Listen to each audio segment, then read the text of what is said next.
안녕하세요. 안나의 백지편지 안나입니다. 안녕하세요.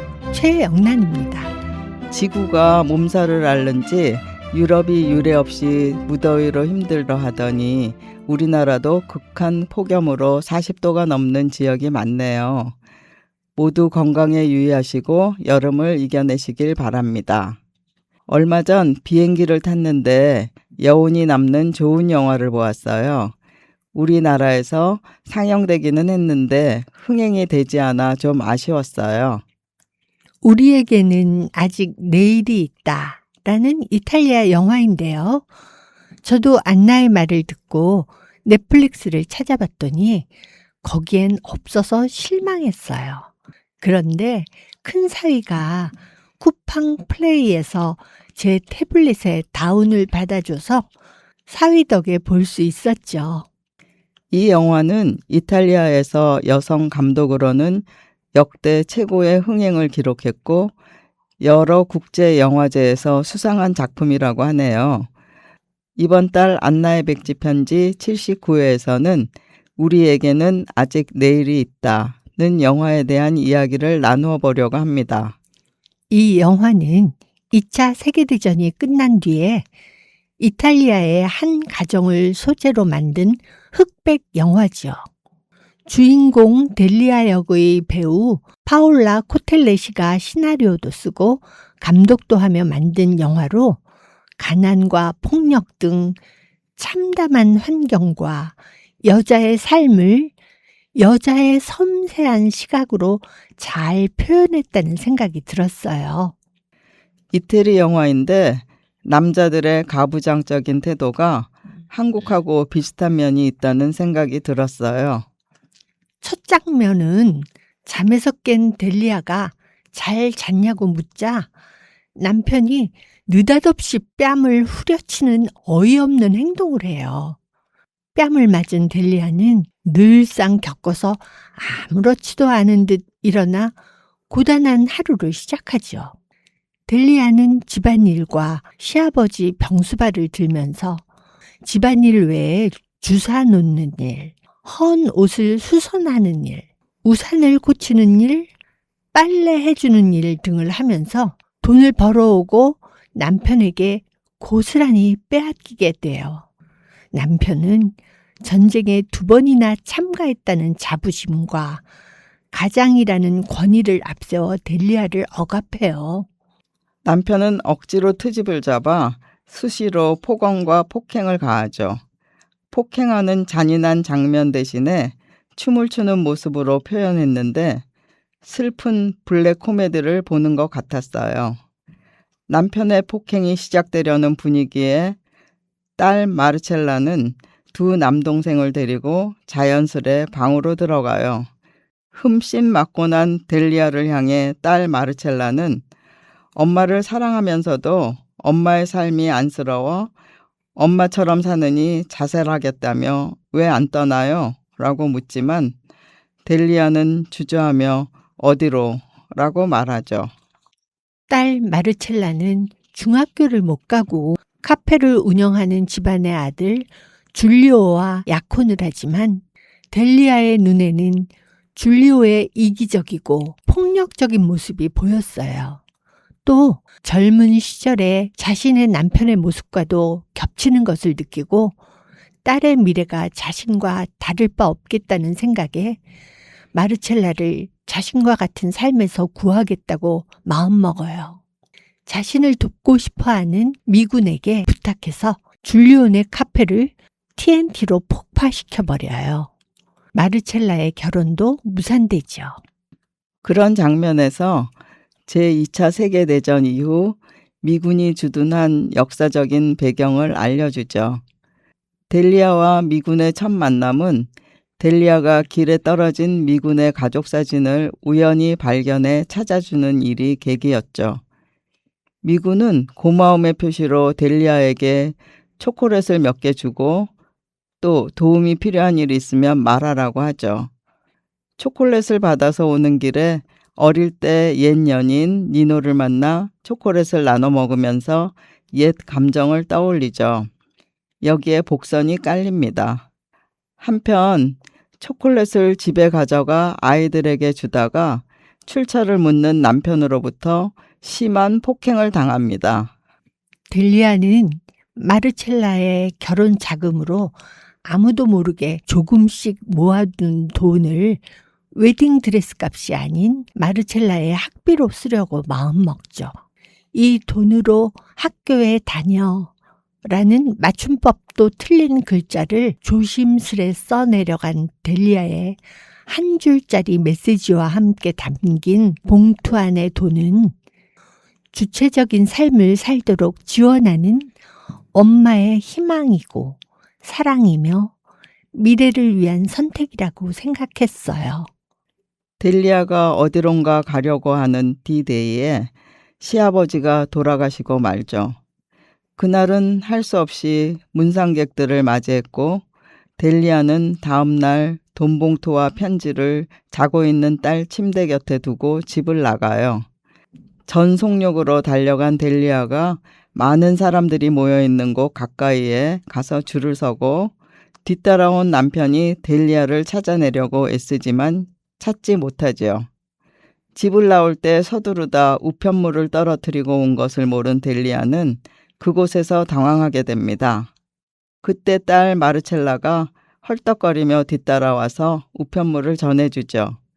델리아는 순서대로 안으로 들어가 투표를 마치고 나와 딸과 눈이 마주치자 마음이 통하는 미소를 주고받게 됩니다. 저는 두 사람의 마주치는 눈빛을 보면서 나도 모르게 흐느끼고 있었죠. 저는 이런 블랙 코미디를 보면서 왜 울고 있지? 하면서 주변을 둘러보았지만 비행기 엔진 소리에 저의 흐느낌이 묻혀 다행이었어요. 저는 델리아가 예쁘게 차려입고 우편물을 챙겨서 집에서 나올 때 끔찍한 남편에게서 벗어나려고 민호와 만나기 위해 약속 장소로 간다고 생각했어요. 하지만 그 우편물은 여성에게 첫 참정권이 주어진 것을 알려주는 문서였죠. 개인의 사랑보다 더 중요한 것이 자신의 권리와 미래를 스스로 선택할 수 있는 자유라는 메시지를 전하는 반전이었어요. 영화가 끝나고 엔딩 크레딧이 올라가기 전에 화면에 글이 떴어요. 1946년 6월 2일과 3일 이탈리아에서는 최초로 여성이 참여할 수 있는 선거가 개최되었다. 여성 유권자의 89%가 선거에 참여했고 2,500만 투표자 중 1,300만 명이 여성이었다. 안나 가로팔로는 우리는 연애편지 대신 투표용지를 지었다 라고 했죠. 델리아의 계획은 6월 2일에 시아버지가 사망하여 무산되었지만 다음 날 투표할 수 있어 우리에게는 내일이 있다 라는 중의적 의미를 느낄 수 있었어요. 이 영화는 시대적 고증도 있었지만 감독과 여자 주인공 역을 동시에 맡은 파올라 코텔리시의 할머니와 증조할머니의 삶이 반영된 작품이라고 합니다. 영화 중간중간에 나오는 장면에서도 남자들은 여자를 비하하는 모습이 나왔어요. 주사 놓으러 간 상류층 집안에서 아버지와 아들이 의견 대립을 할 때 엄마가 곁에서 조언을 했더니 끼어들지 말라고 묵살당하는 장면이 있었어요. 또 우산 수리하는 곳에서 델리아는 3년째 일을 하고 있었는데 처음 들어온 남자 직원에게 더 많은 급료를 주는 것을 알고 왜 자기보다 더 많은 급료를 주냐고 물으니 남자니까 라고 사장은 답하고 돌아서죠. 여자라는 이유만으로 무시하는 사회적 분위기가 동서양을 막론하고 팽배했다는 사실이 놀라웠죠. 자식들이 보는 앞에서 델리아에게 함부로 폭언을 퍼붓는 남편이 혐오스러웠죠. 델리아의 딸 마르첼라를 중학교에 안 보내고 넌 돈이나 벌면서 저 쓸모없는 엄마나 도우라고 한다든지 덜 떨어진 너희 엄마라는 표현을 아이들 앞에서 쓰는 그런 남편과 함께 사는 것 자체가 지옥이라는 생각이 들었어요. 가정을 지키기 위해 의식주에 큰 역할을 하는 쓸모있는 아내에 대한 존중 대신 아이들 앞에서 쓸모없는 엄마라는 표현을 거침없이 하는 가정이 이 시대에도 있죠. 그래서 평범하고 좋은 가정을 만들고 싶은 소망은 벽에 부딪히게 되죠. 이 영화는 한 가정의 폭력적인 모습을 통해 인간의 존엄성을 생각하게 해주었습니다. 블랙 코미디였지만 저에게는 깊은 여운을 주는 영화였습니다. 영화를 통해서 우리는 내가 경험하지 못했던 세상을 접할 수 있죠. 고향 영상 미디어 센터의 어울림 영화관에서는 일주일에 2-3번씩 영화가 상영되어 많은 영화를 볼 수 있어요. 그리고 여름이면 온 가족이 즐길 수 있게 고향 돗자리 영화제가 고향 어울림누리 어울림광장에서 열려요.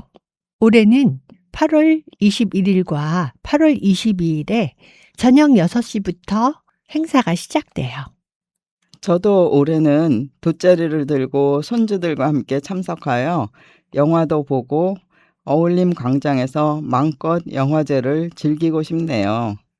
이번 달은 김경수님의 노래로 먼 훗날을 들으면서 안나의 백지편지 79번째 이야기를 마치겠습니다.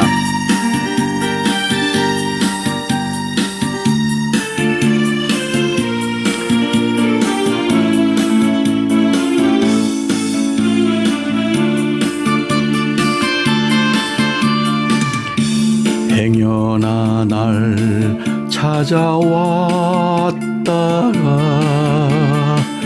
못 보고 가더라도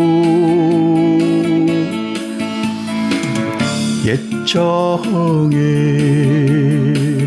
매이지 말고 말없이 돌아가 주오. 사랑이란 그런 것 생각이야 나겠지만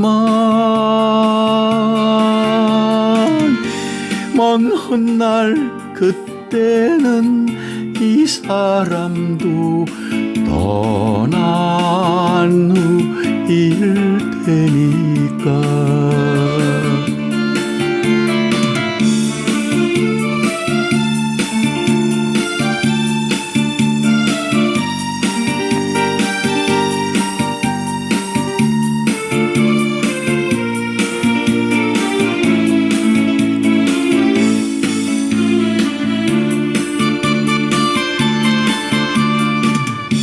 행여나 날 찾아왔다가 못 보고 가더라도 추억에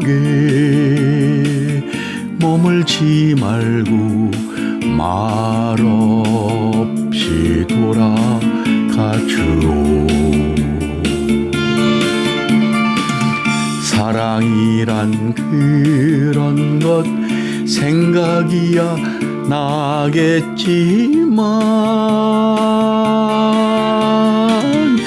먼 훗날 그때는 이 사람도 떠난 후일 테니까.